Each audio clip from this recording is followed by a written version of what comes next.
narcotráfico. Entrevistas. Él nunca le contó que Chibolín le había mandado un montón de plata para coimear a Checle. Nunca. Reportajes. Ni él se salvaba de empaparse en estos carnavales tradicionales en Ancash. Lo mejor del deporte. Ahora vamos a la Liga de Campeones de Europa, partidazo. Y todo lo que necesitas ver para estar al tanto del acontecer nacional y mundial. Solo por Willax. Si crees que la actualidad está para llorar, Camotillo el Tinterillo llega para darle la cuota de humor a la política. Este Congreso no cumpla con su deber no es novedad, ya que algunos de sus integrantes tienen menos ética que Dina y sus cirugías. Solo por Willax. Vamos de inmediato con nuestros titulares. De lunes a viernes a las 6 de la mañana. Tenemos el compromiso de mantenerte bien informado. 30 disparos se produjeron esta madrugada. Para que empieces la mañana con toda la información clara y directa. Vamos a pasar ahora a otros temas. Además, el mejor contenido deportivo de manera ágil y divertida. Con el triunfo de Alianza frente a Boca. Al día con Willax. Aquí las noticias siempre llegarán primero.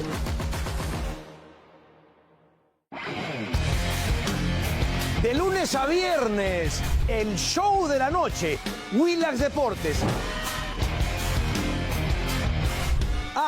Y no somos solo fútbol. Willax Deportes. De lunes a viernes a las 11, solo por Willax.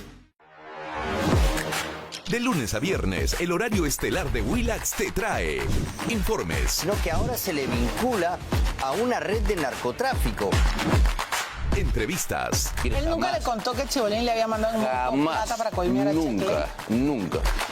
Reportajes. Ni él se salvaba de empaparse en estos carnavales tradicionales en Ancash. Lo mejor del deporte. Ahora vamos a la Liga de Campeones de Europa, partidazo. Y todo lo que necesitas ver para estar al tanto del acontecer nacional y mundial. Solo por Willax. Si crees que la actualidad está para llorar, Camotillo el Tinterillo llega para darle la cuota de humor a la política. Este Congreso no cumpla con su deber no es novedad, ya que algunos de sus integrantes tienen menos ética que Dina y sus cirugías. Solo por Willax. Vamos de inmediato con nuestros titulares. De lunes a viernes a las 6 de la mañana. Tenemos el compromiso de mantenerte bien informado. 30 disparos se produjeron esta madrugada. Para que empieces la mañana con toda la información clara y directa. Vamos a pasar ahora a otros temas. Además, el mejor contenido deportivo de manera ágil y divertida. Con el triunfo de Alianza frente a Boca. Al día con Willax. Aquí las noticias siempre llegarán primero.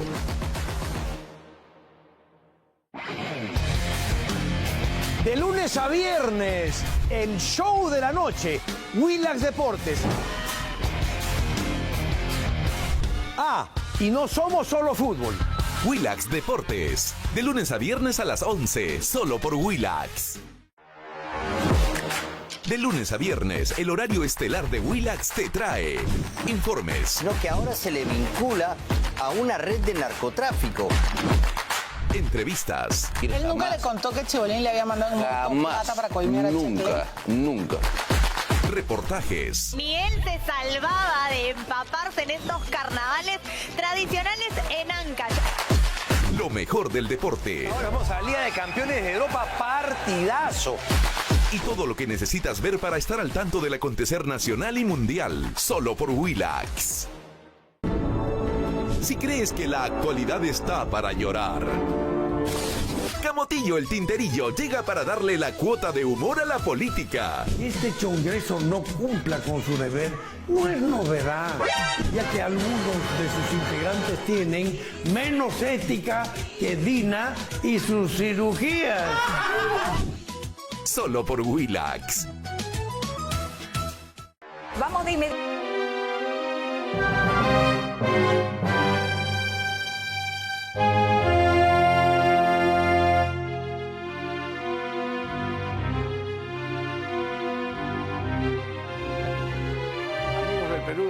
buenas noches.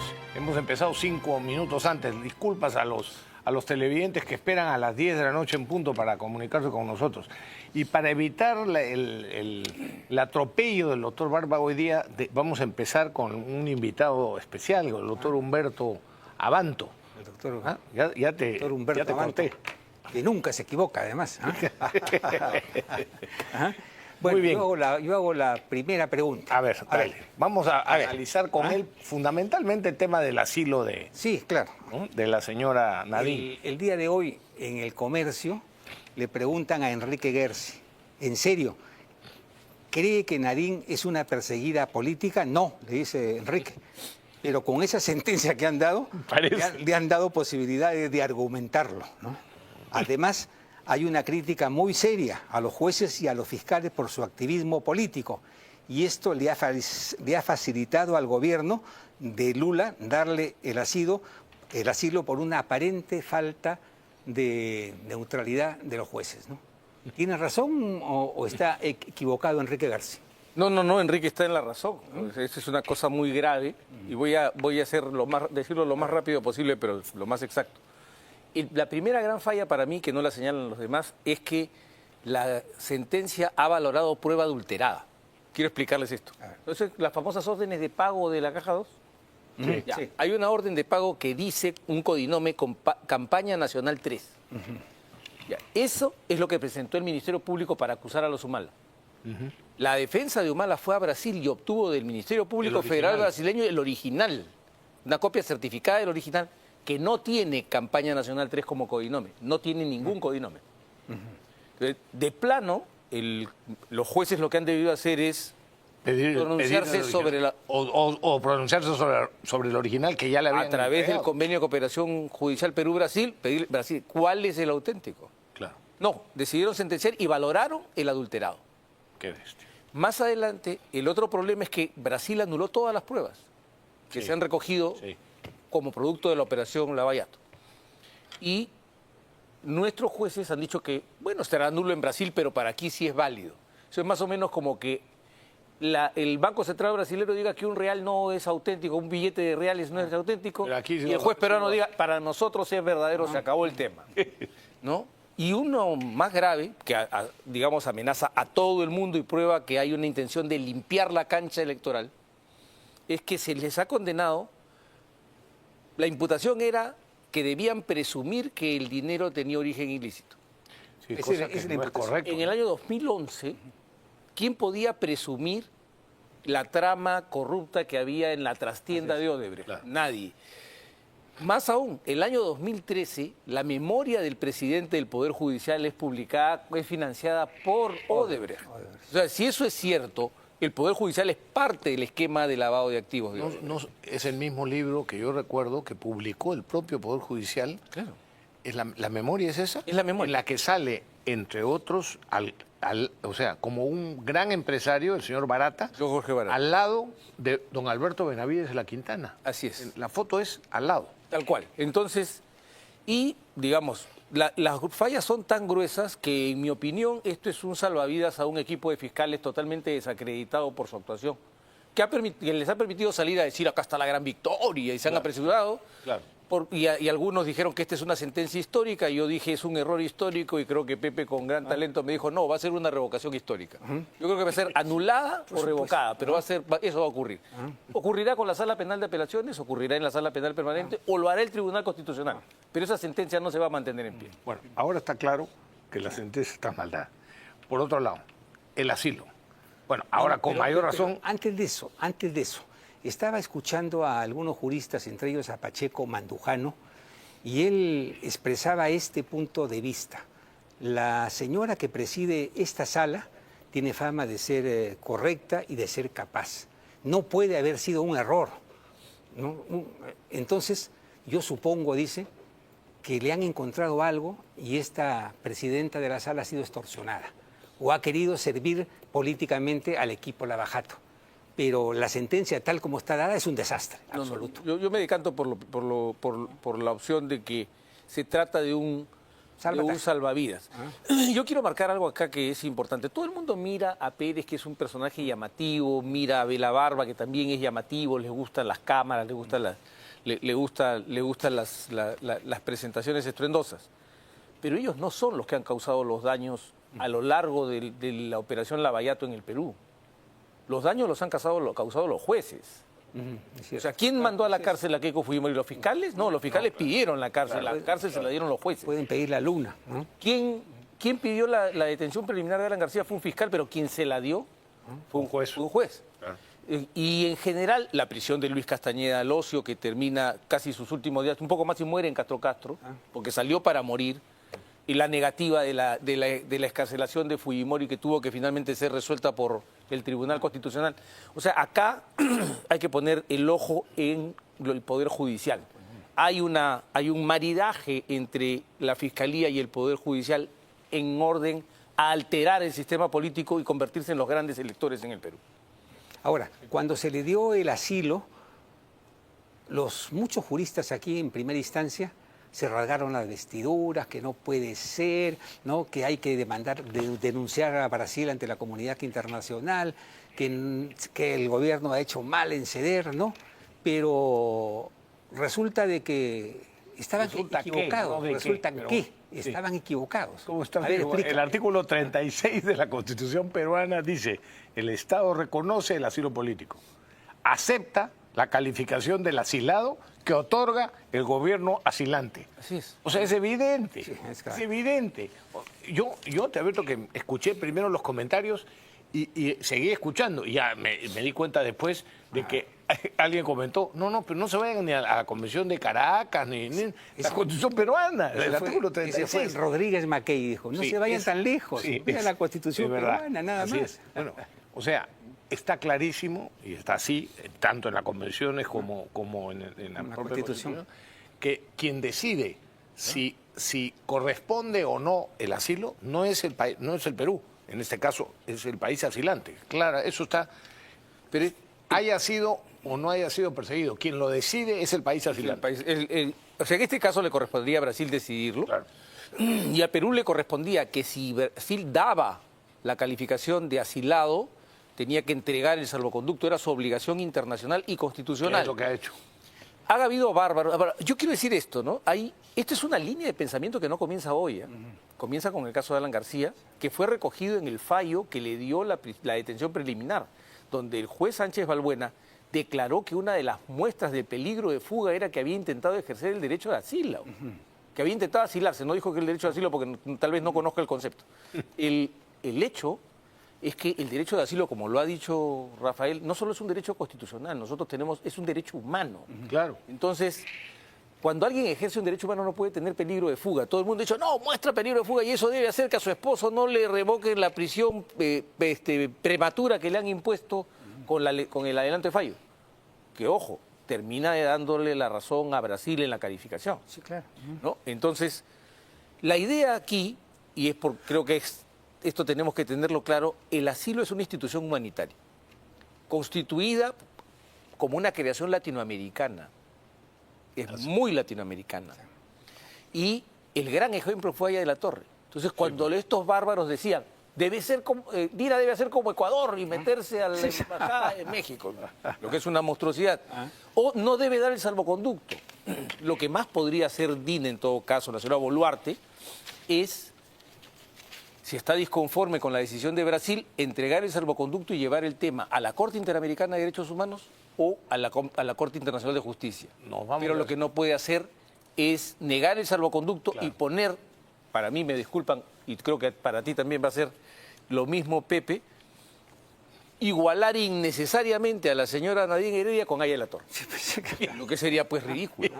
Además, por una tal Nadine vamos a ir a una crisis diplomática. Con Brasil. Con Brasil, que es nuestro primer socio comercial en América Latina. Yo no he escuchado a ninguno de los juristas que se han rasgado las vestiduras, por ejemplo, hablar de las relaciones comerciales entre Perú y Brasil, que son sólidas y se han fortalecido en los últimos años al punto que el comercio entre ambos países ha crecido a una tasa anualizada de casi 8%, lo que da Como resultado que Brasil es el principal socio del Perú en América Latina. ¿A ellos qué les exportamos? Mineral de cobre, zinc, cobre refinado, hierro crudo, fosfato de calcio, entre otros. También les exportamos orégano, arroz, cochinilla, entre otros productos.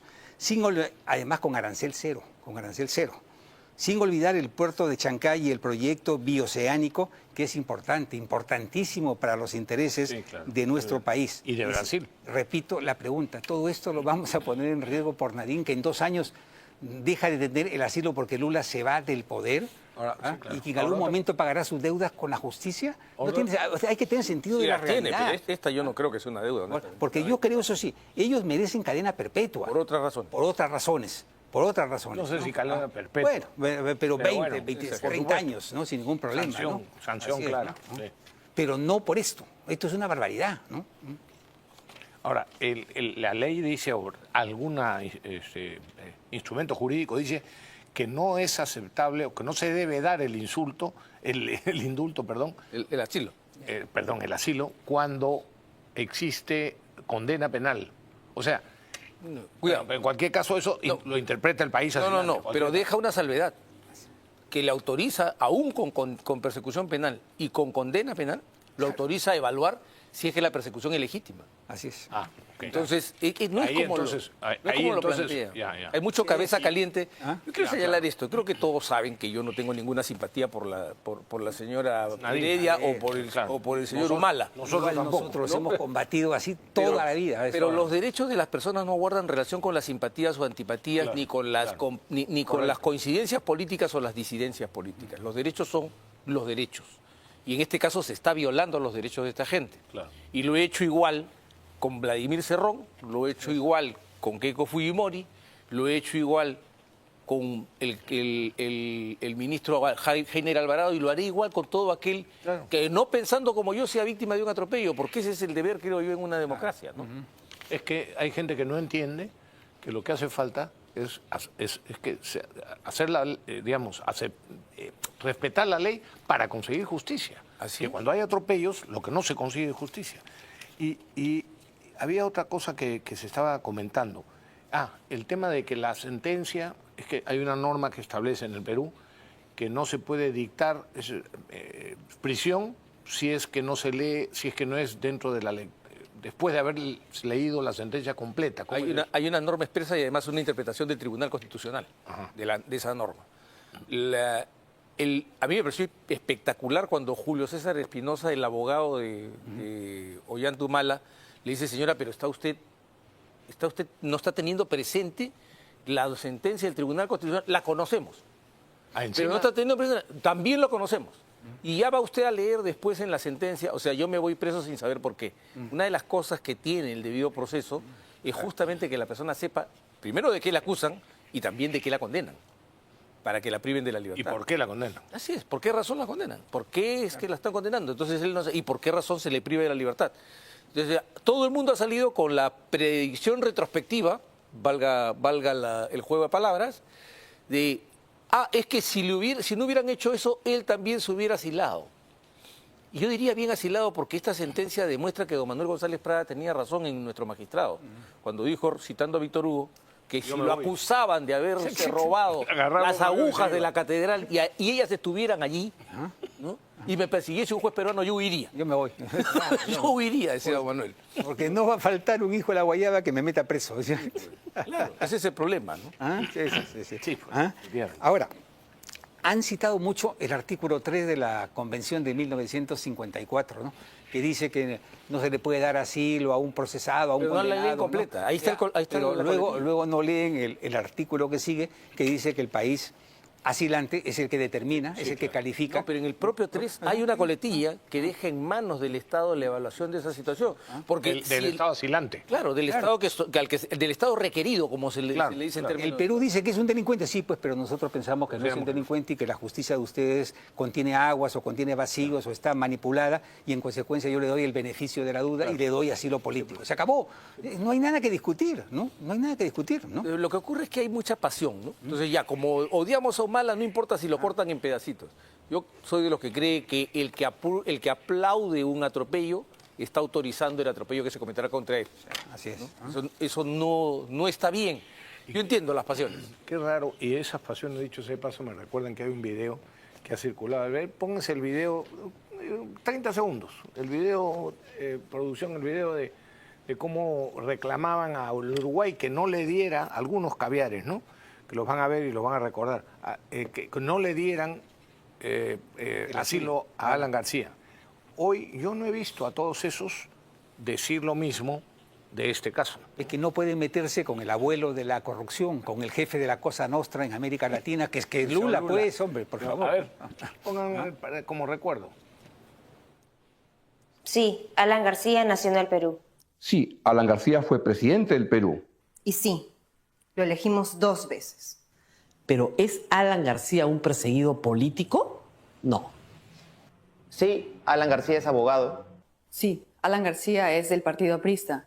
Pero, ¿Alan García es un perseguido político? No. No. No.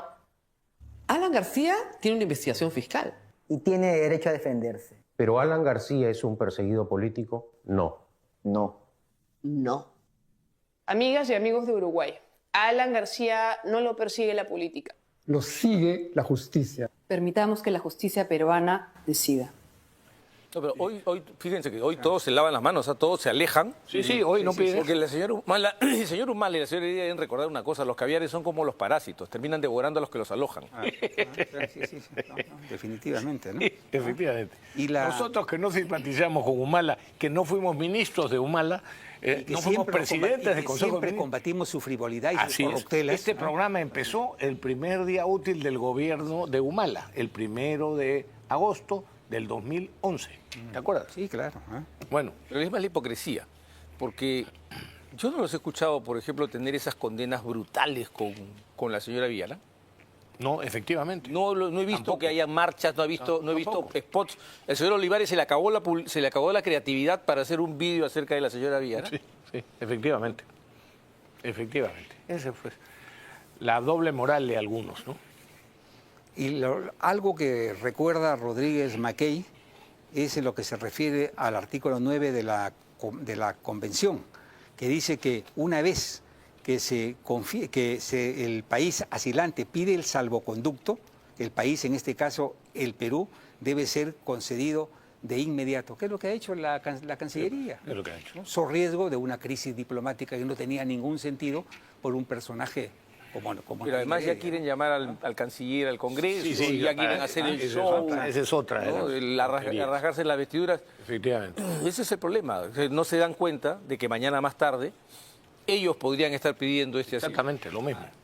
El Perú tenía que entregar el salvoconducto. Eso es todo, ¿no?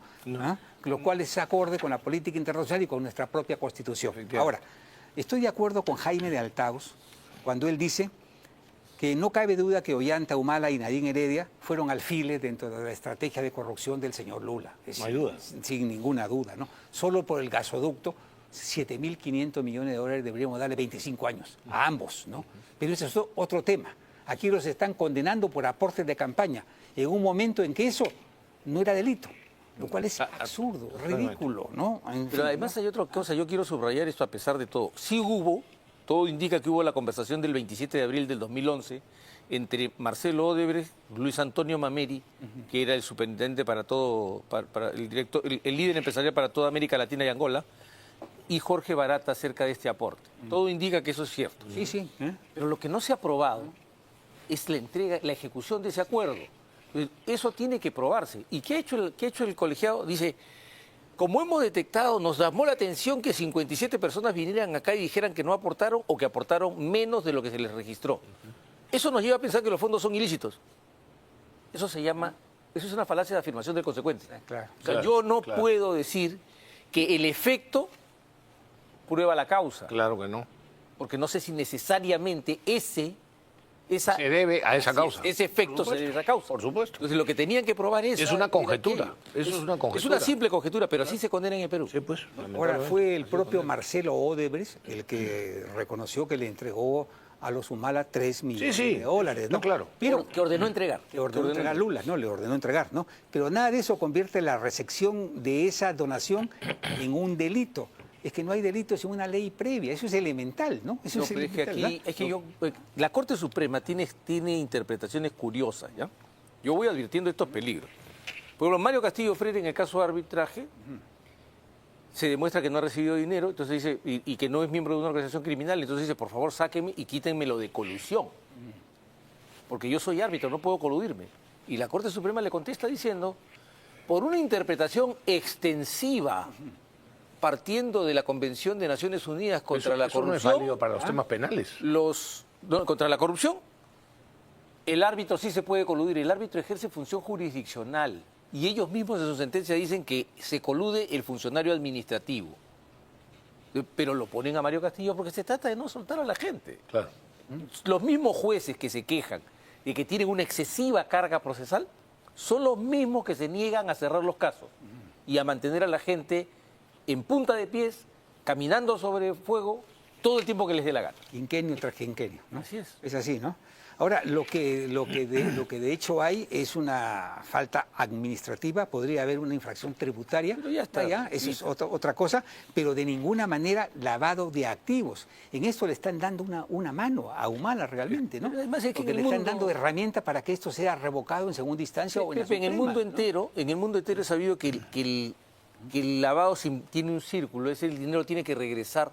La idea de lavado es que yo lavo para que el que perpetrador del delito disfrute de ese lavado. Producto de su delito. Claro. Acá, ¿cómo iba a disfrutar Odebrecht? Claro. Entonces, ¿qué dicen los jueces? No, es que ese es un tema criminológico, no está en el tipo penal. Oiga, ¿cómo que no está en el tipo penal? Si en el tipo penal está para evitar su decomiso o incautación. Es decir, para que se pueda llegar a manos del autor del delito fuente. Pero no, porque nos gusta mantener a la gente perseguida. Si ellos cambian esto, todos tendrían que irse. O sea, tendría que irse Humala, tendría que irse Keiko Fujimori, y no pueden permitirlo.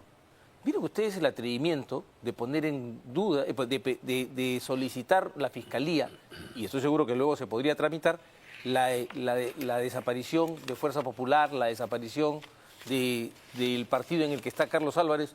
Todo eso puede ocurrir porque, lamentablemente, por un error grave del legislador, se adoptó en el Perú una norma que solo es propia del sistema alemán. Alemania tiene la democracia militante, tú lo sabes. Nadie que no acepte las reglas democráticas puede estar. El Perú tiene una democracia liberal. No puede hacer eso. Ya ocurrió con Antauro, estuvo mal. Podría ocurrir con Fuerza Popular y podría ocurrir con el partido en el que está el señor Álvarez o con quien se les ocurra. ¿Qué dice el Vaticano sobre eso, Rafael? ¿Sí? El Vaticano. El Vaticano. Mira, no, lo que yo quiero recordar... Se ha pronunciado sobre el caso Sodalicio y dice que no lo va a traer al Perú porque la justicia peruana no le inspira ninguna confianza. Sobre... Le va a llevar el tema a Estados Unidos. No lo ha dicho el Vaticano, lo ha dicho un funcionario del Vaticano, que es este sacerdote Jordi Bertomeu.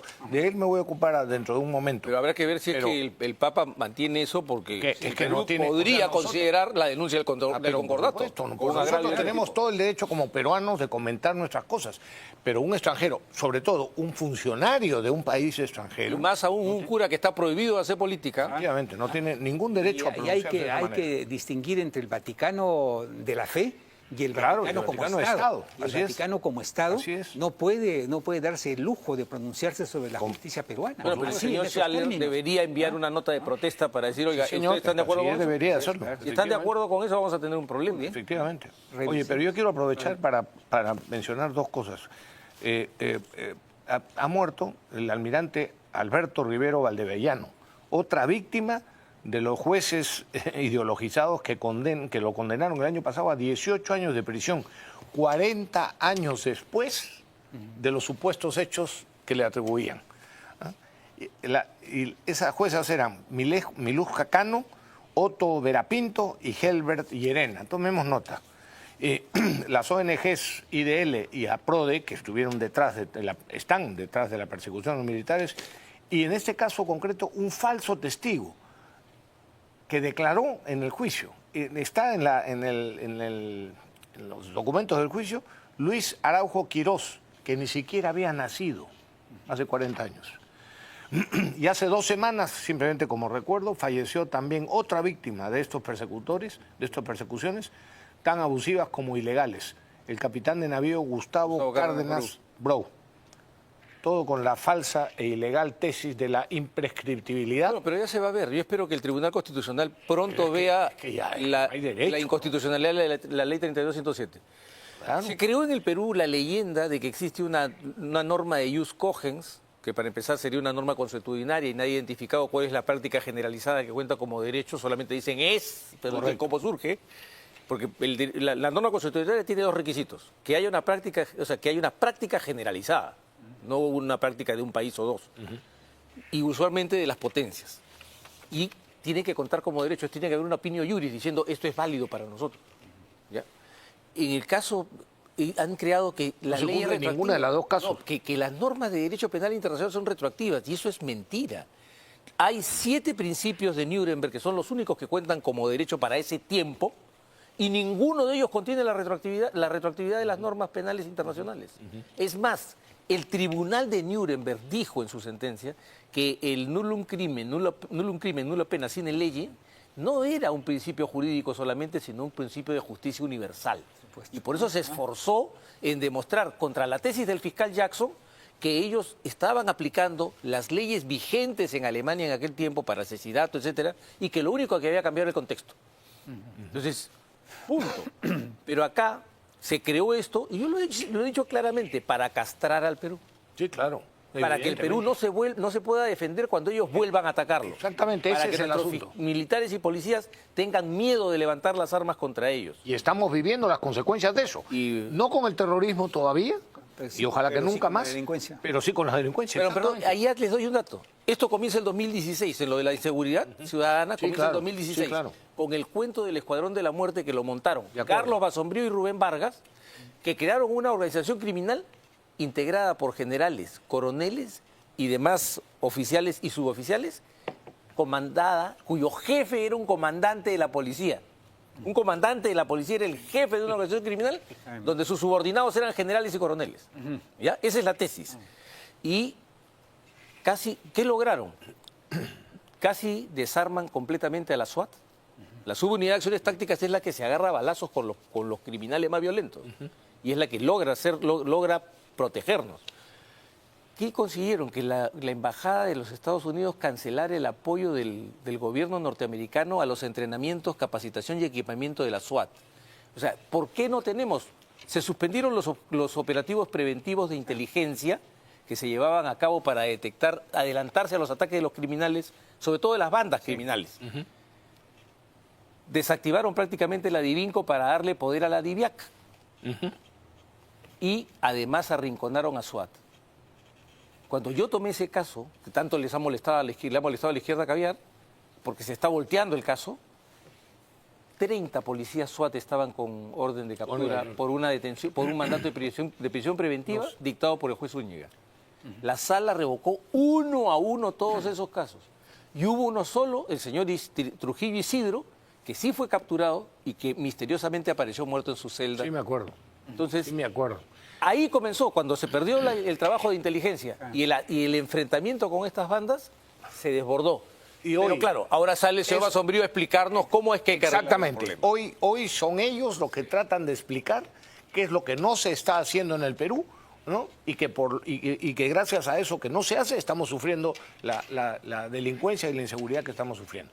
Cuando son ellos los que, por omisión o por acción, como lo ha señalado, han originado todo este caos. Es más, tanta es su vanidad que fueron a SWAT, porque los de SWAT protestaron, fue Basombrío.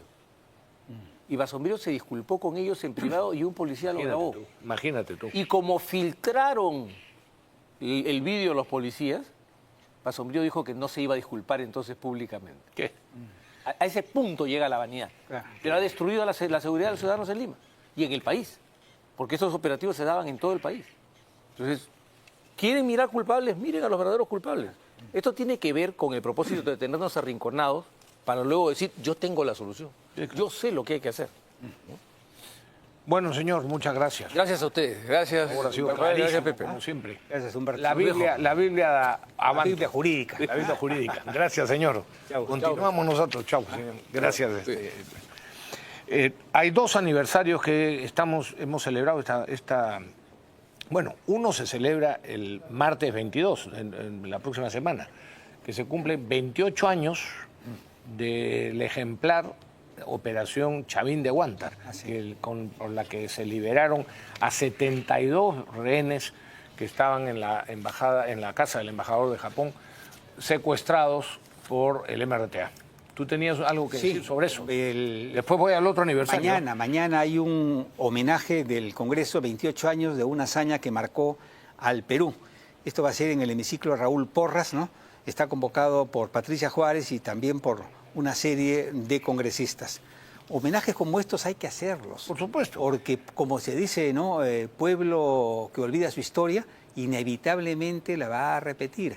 Y las heridas que el terrorismo nos causó, hay que mantenerlas vivas, sangrantes, porque esa tragedia no puede volverse a repetir en nuestro país. Y por eso hemos invitado a José Mariño, que es un destacado periodista que ha hecho una excelente cronología de todos los actos terroristas en nuestro país, actos que no deben de olvidarse de ninguna manera. Y además, los comandos de Chavín de Huántar sufrieron la persecución de estas que estamos hablando hace un momento con Humberto Abanto, la persecución de fiscales, de ONGs y de jueces.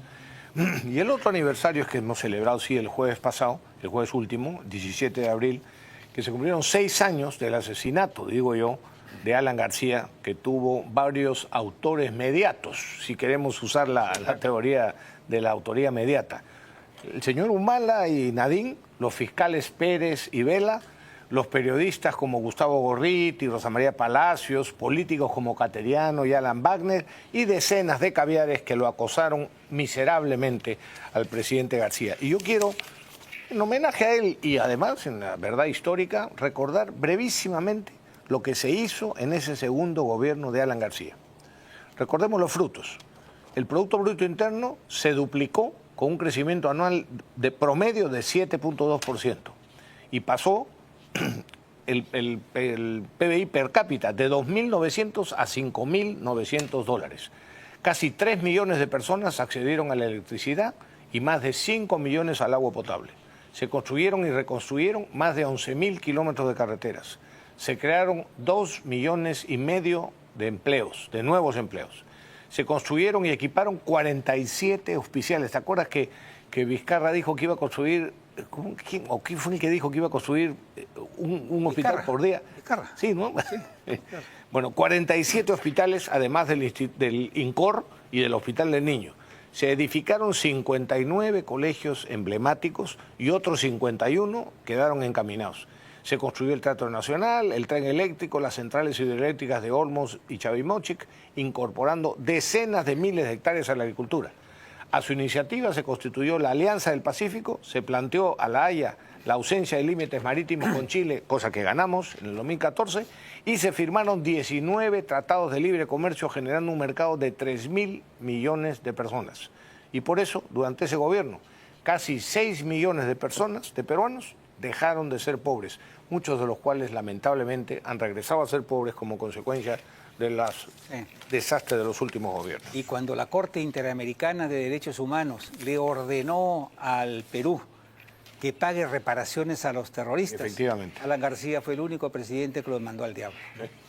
Dijo, mientras yo esté en el gobierno no se le paga un centavo. Un centavo, ¿no? Así es. Ahora, pero quiero tocar un tema, Rafael, que tiene que ver con la seducción de Emmanuel Macron, que es el presidente de Francia y es el líder de la progresía mundial, pues, ¿no?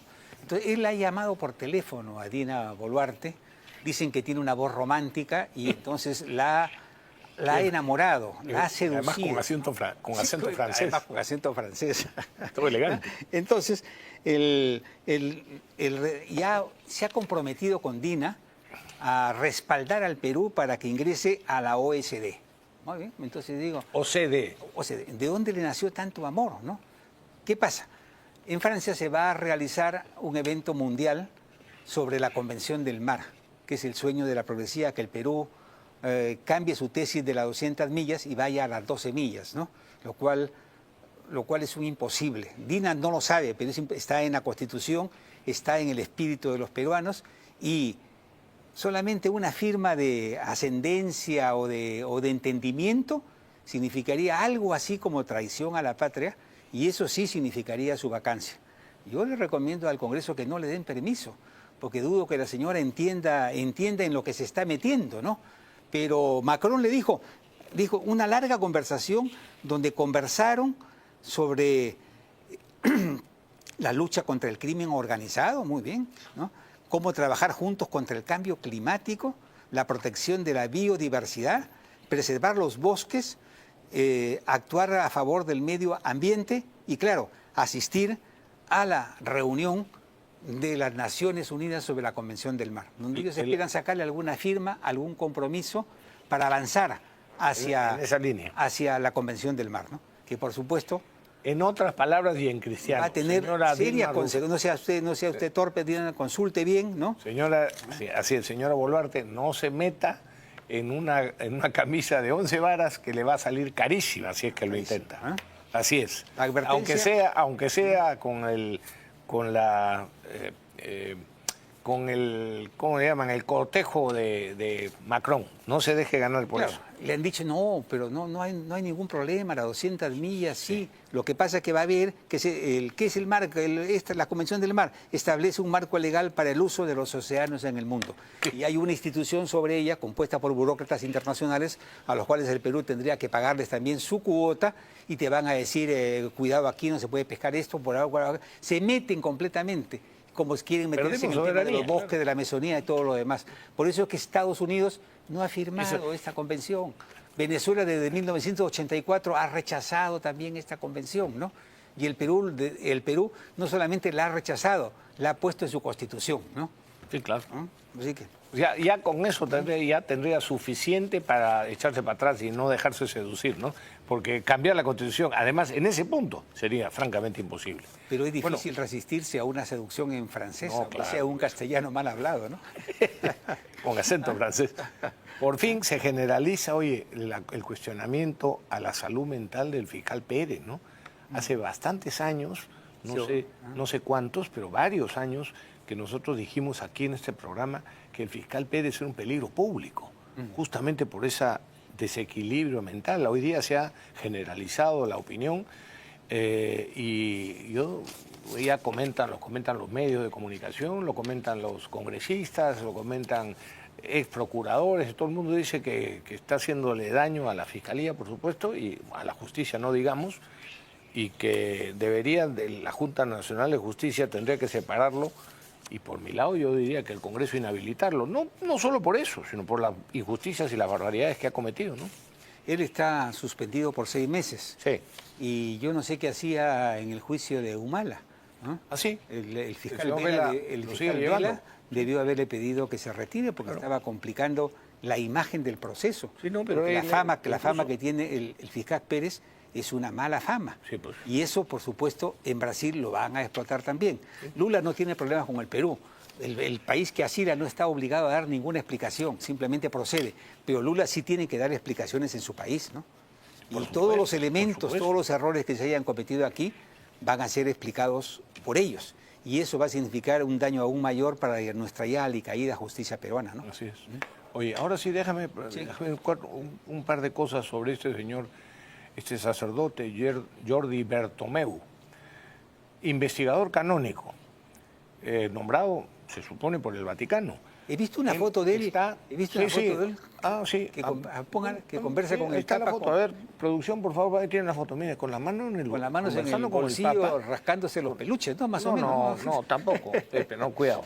Pero con la mano en el bolsillo, ¿no? Esa actitud de francachela frente al Papa es un poco extraña, ¿no? Por lo menos. Bueno, está este señor en el ojo de la tormenta por los métodos y por los medios que está utilizando en esas supuestas investigaciones que están generando un escándalo en la prensa internacional. Esa prensa se está señalando 3 cosas fundamentalmente: que sus acciones parecen persecuciones más que investigaciones, que ejerce su poder excediendo las funciones que supuestamente le han dado, sin respeto del propio derecho canónico y del derecho civil. Y tercero, que hace uso indebido de la información reservada, de alguna información reservada que recibe. El diario El Español, por ejemplo, ha referido hace pocos días que Bertomeu tiene vínculos polémicos que generan preocupación y escándalo. Por ejemplo, su relación con un señor Manuel Riera, individuo implicado en casos de corrupción en Cataluña y en empresas con empleados fantasmas inventadas por inteligencia artificial, incluyendo una que pedía donaciones por Internet. Reporta ese medio, El Español, que Manel Riera, asociado ahora a Bertomeu y elegido, por cierto, por el arzobispado de Lima, dice, para intervenir pro Ecclesia Santa y elegido y liquidador de las siervas del plan de Dios, creó en el Reino Unido una empresa que ofrecía servicios a organizaciones con posibles responsabilidades penales frente a menores. Y resulta que la página web de esa organización presenta como gerente general, CEO, a un tal Tim Smith, con imagen inventada por inteligencia artificial y con colaboradores ficticios. Vale la pena leer todo lo que informa el periódico El Español sobre este señor. Por otro lado, el propio Bertomeu está denunciado e investigado por violar la ética profesional de reserva y acusado de violar el derecho de defensa de los afectados por sus abusos jurídicos. Uno de los escándalos no resueltos todavía es el decreto penal supuestamente firmado por el Papa, con el que se amenazó a los peruanos Juliana Caccia y Sebastián Blanco con la excomunión si no retiraban la denuncia penal contra el señor Bertomeu, contra el sacerdote Bertomeu, que ellos habían presentado con justificada razón, y si no se sometían a otras 3 condiciones completamente abusivas. Días después se supo que el propio Papa sostuvo que no recordaba haber firmado esa amenaza y que en todo caso la revocaba de inmediato, y parece que la revocó de su propio puño y letra. Y ayer, este es el sacerdote que ha declarado en la prensa internacional, ¿no?, que, y además siendo, como digo, funcionario oficial del Vaticano y extranjero, se ha permitido hacer declaraciones impertinentes y ofensivas sobre los jueces peruanos y la justicia peruana.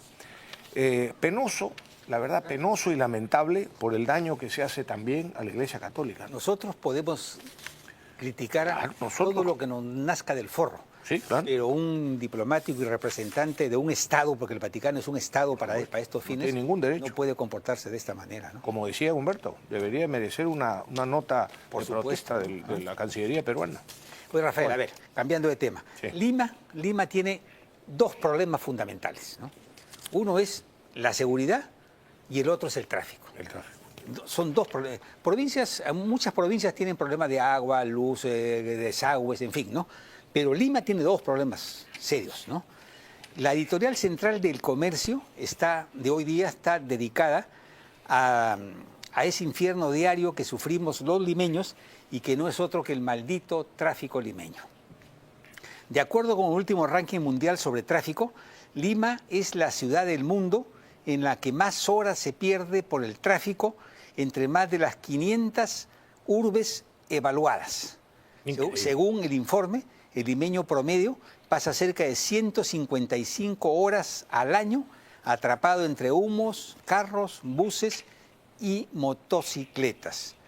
Los candidatos en campaña, por lo general, hablan de grandes proyectos, ¿no? El Perú renace, Perú potencia, en fin, ¿no?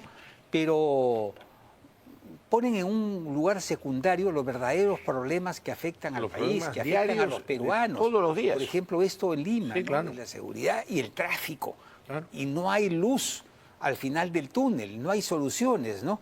Y hay otros temas que tienen que ver con todos los peruanos, que son la salud. No hay una salud de calidad, la salud es deplorable. Las colas son infernales. Los que son programados para una operación la obtienen a los 4 meses cuando ya se murieron muchos de ellos. Es un desastre. La educación es de las peores del mundo, ¿no? De las peores del mundo. La infraestructura que reclaman nuestras provincias. Esos son los problemas reales que la gente tiene. Sí, sí. Si en la campaña aparece un candidato capaz de articular los verdaderos problemas que sufren los peruanos dentro de un discurso serio, El problema es que... Entonces va a tener una gran ventaja sobre los demagogos y los charlatanes, ¿no? El problema, Pepe, es que muchos candidatos lo que hacen es hacer un listado de buenas intenciones. Dicen lo que habría que hacer, pero no dicen cómo lo van a hacer, ¿no? Y cómo van a hacer realidad esas promesas. Ese es el problema.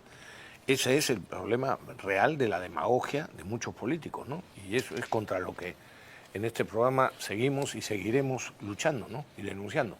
Nos están pidiendo una pausa, ¿no? Corte.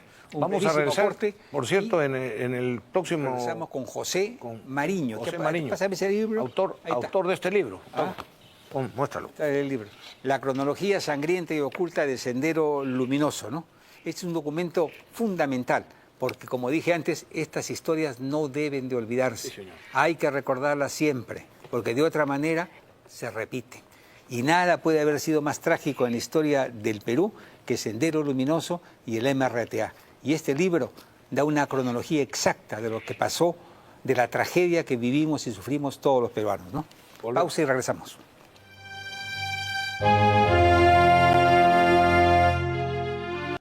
Viaja en crucero a Miami con mamá. Gracias a... con nuestros titulares. De lunes a viernes a las 6 de la mañana. Tenemos el compromiso de mantenerte bien informado. 30 disparos se produjeron esta madrugada. Para que empieces la mañana con toda la información clara y directa. Vamos a pasar ahora a otros temas. Además, el mejor contenido deportivo de manera ágil y divertida. Con el triunfo de Alianza frente a Boca. Al día con Willax. Aquí las noticias siempre llegarán primero.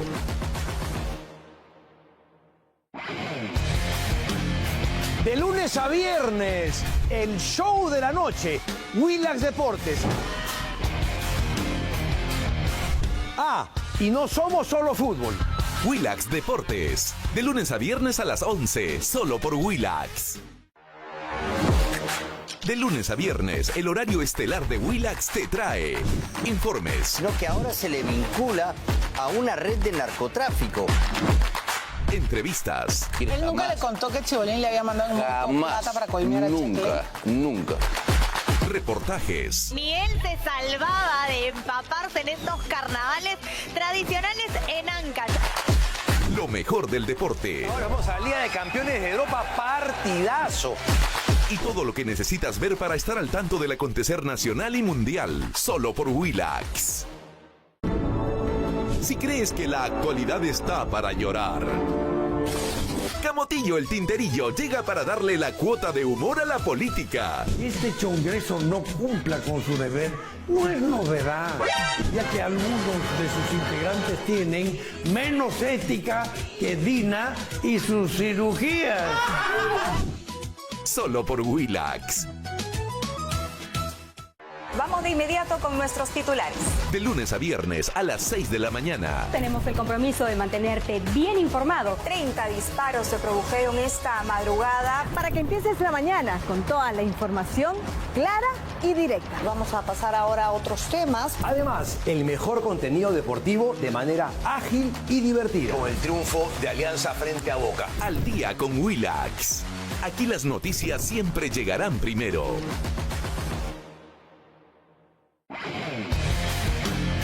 De lunes a viernes, el show de la noche, Willax Deportes. Y no somos solo fútbol. Willax Deportes, de lunes a viernes a las 11, solo por Willax. De lunes a viernes, el horario estelar de Willax te trae informes. Lo que ahora se le vincula a una red de narcotráfico.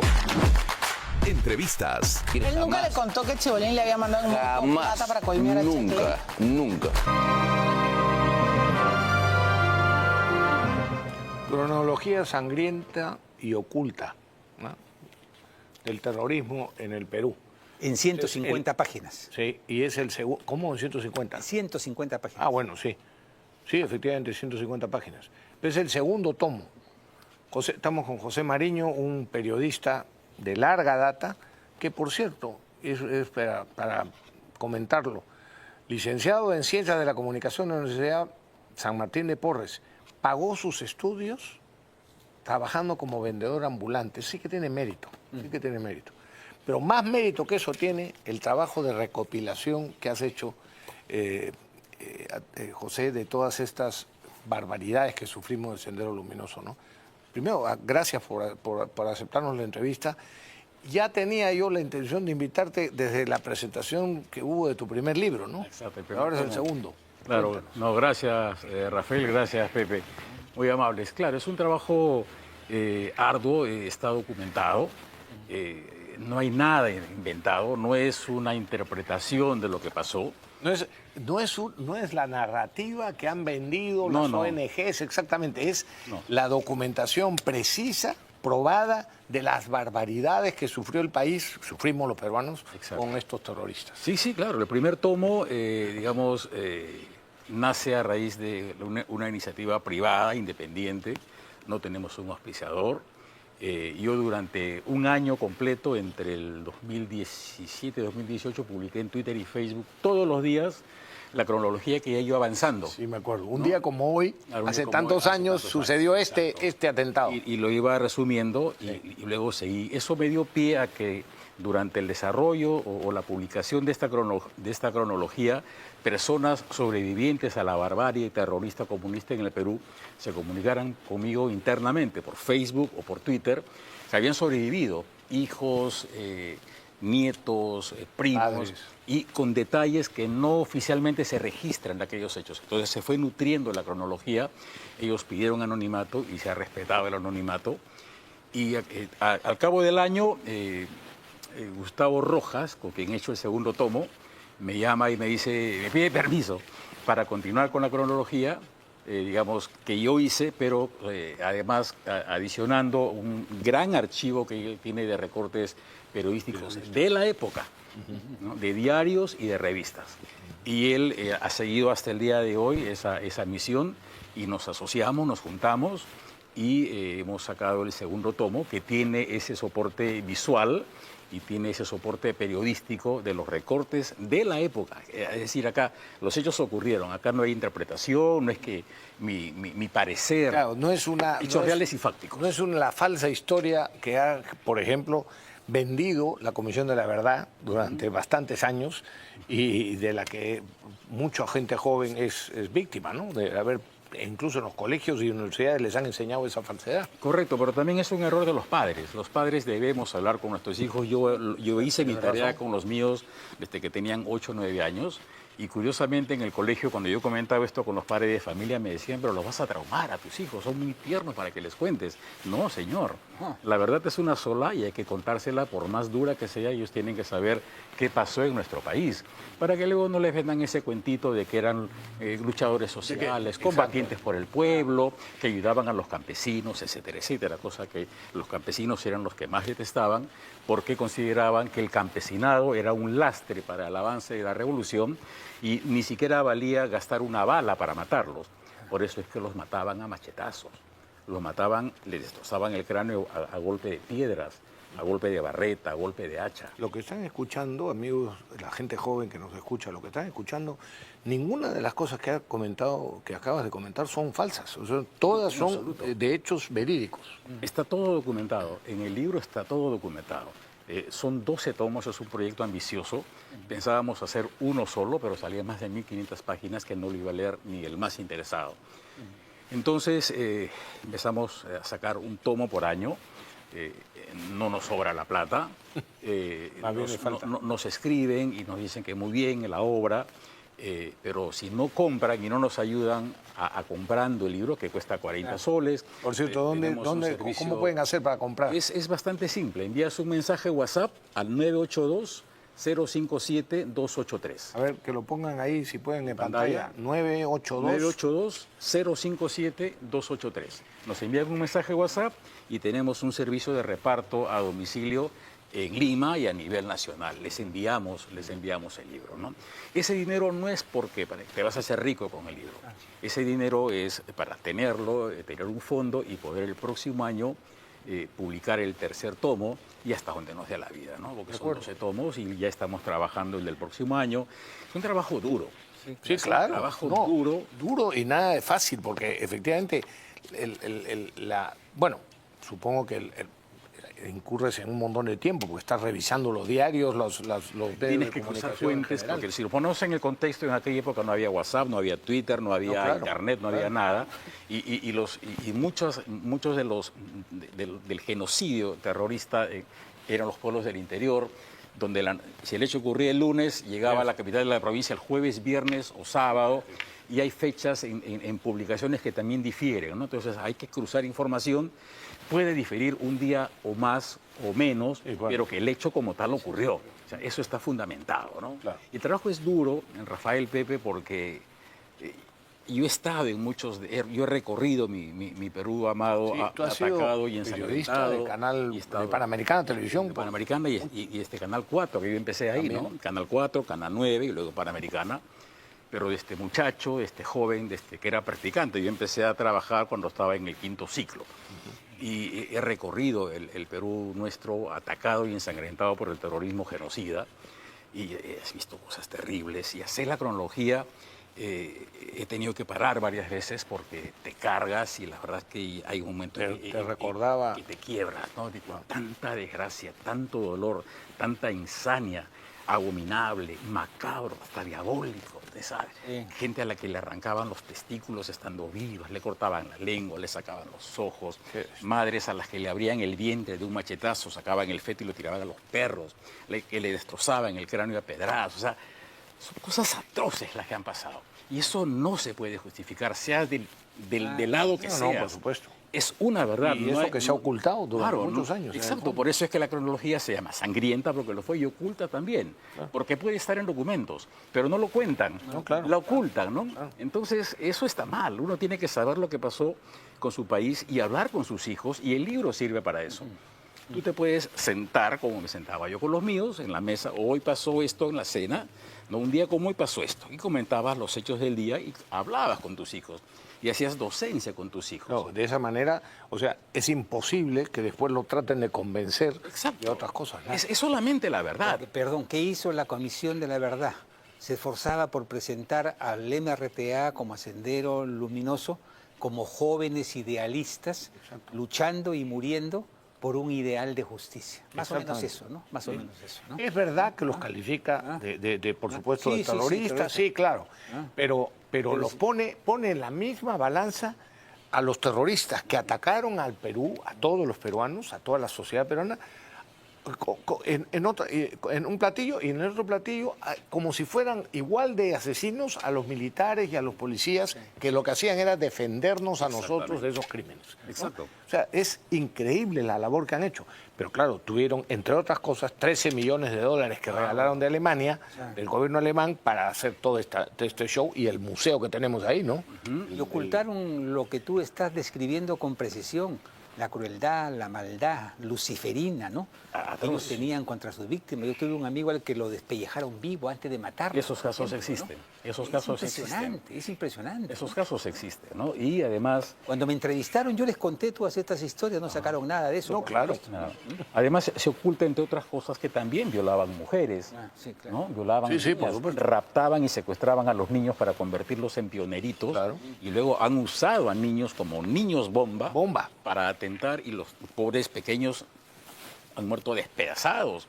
Han usado burros bomba para atacar a la policía, los cuarteles, en las plazas públicas, ¿no? Y también se callan y no cuentan que estos delincuentes terroristas, cuando atacaban un pueblo, era casi una práctica frecuente. Iban disfrazados o vistiendo el uniforme de la policía. Sí, claro, para confundirlos. O del militar. ¿Sí? Entonces, salían los pobladores a contarles a los policías o a los militares lo que estaba pasando. Soplón, juicio popular en la plaza del pueblo, ¿no? Y quien se oponía, hijos y padres o esposas que iban a proteger, no los mates, igual arrasaban con ellos. Eso pasó. Es duro, pero eso pasó y esa es solo la verdad. Bueno, José, mil gracias por tu testimonio y por el libro, por supuesto. Otra vez, 982-057-283. No sé si lo habrán puesto, supongo que sí. Espero que sí, por favor. Ahí nos ayudan. Y en un WhatsApp ahí. Ahí nos ayudan. Perfecto. Sí. Bueno, por WhatsApp y se lo llevan con delivery incluido. Sí, se lo llevamos José, muchas gracias. No, gracias a usted. Nos una pausa. Estupendo, muchas gracias. Y te felicito realmente, ¿no? Lo que haces Vale la pena. Vale la pena, ¿no? Por supuesto. Muchas gracias a ambos. Mucho mérito. Pausa y regresamos.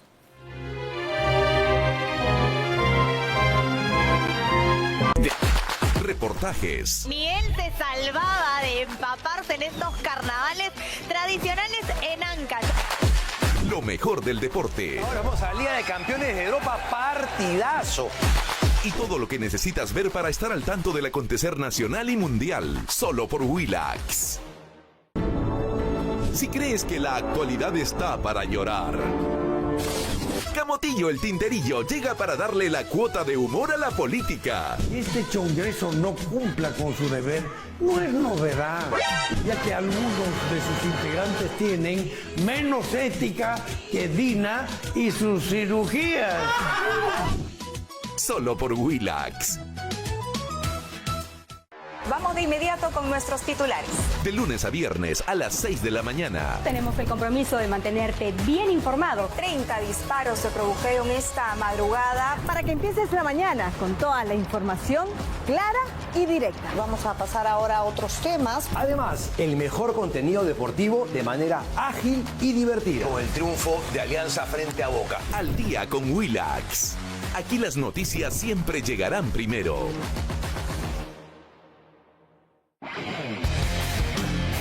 De lunes a viernes, el show de la noche, Willax Deportes. Ah, y no somos solo fútbol. Willax Deportes. De lunes a viernes a las 11, solo por Willax. De lunes a viernes, el horario estelar de Willax te trae informes. Lo que ahora se le vincula a una red de narcotráfico. Entrevistas. Él nunca le contó que Chibolín le había mandado un montón de plata para coimear a Checle. Nunca. Reportajes. Ni él se salvaba de empaparse en estos carnavales tradicionales en Ancash.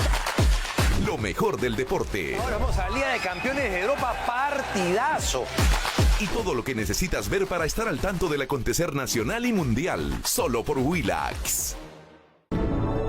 Si crees que la actualidad está para llorar, Camotillo el Tinterillo llega para darle la cuota de humor a la política. Este Congreso no cumpla con su deber no es novedad, ya que algunos de sus integrantes tienen menos ética que Dina y sus cirugías. Solo por Willax. Vamos de inmediato con nuestros titulares. De lunes a viernes a las 6 de la mañana. Tenemos el compromiso de mantenerte bien informado 30 disparos se produjeron esta madrugada. para que empieces la mañana con toda la información clara y directa. Vamos a pasar ahora a otros temas. Además, el mejor contenido deportivo de manera ágil y divertida. Con el triunfo de Alianza frente a Boca. Al día con Willax. Aquí las noticias siempre. Unas noticias cortísimas. Se ha iniciado el fin de la ideología de género. Se llama de la estupidez de la ideología de género. El sentido común parece que recupera espacios. En Estados Unidos ya se sabe que el gobierno de Trump ha prohibido todas las barbaridades de esa ideología y congela los fondos a quienes no hacen caso a esas órdenes federales. Por ejemplo, a la Universidad de Pensilvania le han congelado los 400 millones de dólares. Sí, por incumplir el veto a que los trans participen en deportes femeninos, ¿no? Y a Harvard le ha metido, también 2.000 millones de dólares. Los 2.000 millones de dólares que el Estado le daba, se los ha cortado, efectivamente. Y en el Reino Unido, el Tribunal Supremo ha sentenciado que los trans no cumplen con la definición legal de mujeres. Evidente, ¿no? Es increíble, ¿no? Que tengan que hacerse ese tipo de declaraciones para algo que es elemental y tan obvio. Por eso digo de sentido común, ¿no? Bueno, en fin, pero bueno, por lo menos en algunos lugares siempre le damos las cosas con un poco de retraso, ¿no? Pero parece que eso ya empieza a sentarse. Y después, Boluarte ha inventado un cargo público, no me parece bien. Para el ex ministro del Interior censurado Santibáñez. Y lo nombra jefe, mira, por supuesto con nombre guachafo, jefe de la Oficina General de Monitoreo Intergubernamental del Despacho Presidencial. Como de costumbre, pues cargo con título guachafo y con título ridículo. La coordinación ministerial justamente es la función del presidente del Consejo de Ministros. Bueno, me parece bien que si le tiene confianza al Santibáñez, que lo tenga de asesor, pero no tiene que nombrar, le puede pagar como asesor, pero tiene que nombrarlo en un cargo público inventado y además guachafo. Solamente te digo que a mí no me parece mal porque Santibáñez es un hombre capaz, competente, que le va a ser útil. Aparte de ello, él ha sido... Está bien, pero asesor, pues Pepe, no le crees, no creas. Le creen cualquier cosa, asesor. En fin. Bueno, es útil para ella, ¿no? Sí, a ver, pero útil, porque no cree un puesto público absurdo. Bueno, ahí está la carátula de mañana de Expreso y tenemos la de La Razón. Diario La Razón. Ahí está. Dina es cómplice en fuga de Nadine. Ya, está bien, está bien. Muy bien. Son titulares. Hemos hablado de esas cosas, sí, son titulares. Muy bien, amigos. Nada más. Tenemos que concluir. Ha sido un gusto estar con ustedes. Nos vemos el próximo domingo en vivo y en directo, como siempre. Y no se olviden, sigue Noche de Luna con Javier Luna. Y yo iba a empezar el programa, perdonen, digamos, deseándoles a todos feliz Pascua de Resurrección, perdonen que lo haga al final. Oye, perdón, también, y feliz cumpleaños para mi cuñada Jenny Obando. No he podido ir a su fiesta, pero la saludo desde aquí, ¿no? Muy bien. Bueno, gracias. Pásenla bien, buenas noches, cuídense.